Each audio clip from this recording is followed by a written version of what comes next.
በሶማሌ ክልል በደረሰ የባቡር አደጋ ቢያንስ 15 ሰዎች ሲሞቱ 27 ሰዎች ላይ ጉዳት መድረሱን የአካባቢው ባለስልጣናት ለቢቢሲ ገልጸዋል። አሰላሙ አለይኩም ወራህመቱላሂ ወበረካቱ። እንደምናላችሁ ድና የተከበራችሁ የሀገሬ ልጆች ኢትዮጵያውያን፣ ኤርትራውያን፣ ሰላም ለሁላችሁ፣ ሰላም ለሰው ዘር በሙሉ። ቪዲዮን ላይክ እና ሼር እያደረጋችሁ ጀምሩ። አዳዲሶችም ሰብስክራይብ በማድረግ ቻናሉን ተቀላቀሉ። ሰኞ ጥቅምት 11 2018 ሌሊት ላይ በደረሰው በዚህ አደጋ ከሞቱት ሰዎች በተጨማሪ ሌሎች በርካታ ሰዎች ከባድ ጉዳት እንዳጋጠማቸው የክልሉ የኮሚኒኬሽን ኃላፊ ሙሐመድ አደም ተናግረዋል። በአደጋው ጉዳት የደረሰባቸው ሰዎችም ለሕክምና ወደ ሽኒሌ፣ ድሬዳዋ እና አዲስ አበባ ከተሞች እንደተወሰዱ ኃላፊው ገልጸዋል።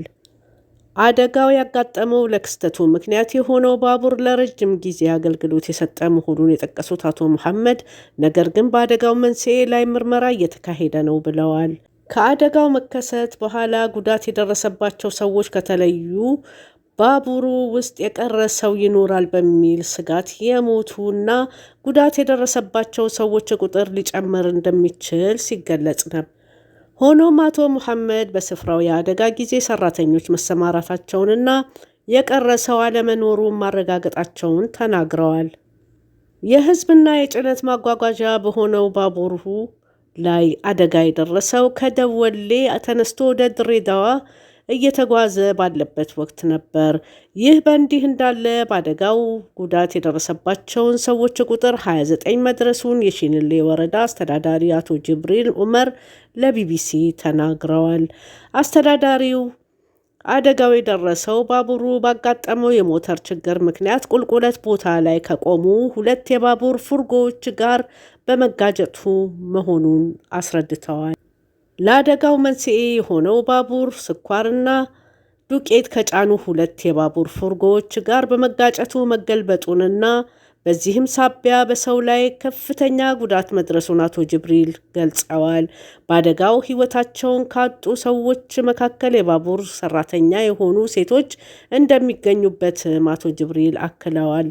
የድሬዳዋ የባቡር መንገድ ድርጅት ምክትል ዳይሬክተር አቶ ሙሴ ዳባር ካዳንም አደጋው መድረሱን ለክልሉ ቴሌቪዥን አረጋግጠው የአደጋው መንስኤ እየተጣራ መሆኑን ገልጸዋል። የሶማሌ ክልል ፕሬዝዳንት ሙስጠፋ ዑመር በማህበራዊ ሚዲያ ገጻቸው ላይ በተከሰተው አደጋ ለተጎዱ ሰዎች የተሰማቸውን ሐዘን ገልጸዋል። አደጋው ያጋጠማቸው ባቡርና ፉርጎች በድሬዳዋ ደወሌ የምድር ባቡር ድርጅት ስር የሚተዳደሩ መሆናቸው ተዘግቧል። በኢትዮጵያ አልፎ አልፎም ቢሆን የባቡር አደጋዎች ቢያጋጥሙም የሰኞ ሌሊቱ አደጋ የበርካታ ሰዎች ሕይወት ያለፈበት ነው። ከ6 ዓመታት በፊት ከሰበታ ወደ ጅቡቲ በመጓዝ ላይ የነበረ የዕቃ ጫኝ ባቡር ግጭት አጋጥሞት እንደነበር ይታወሳል።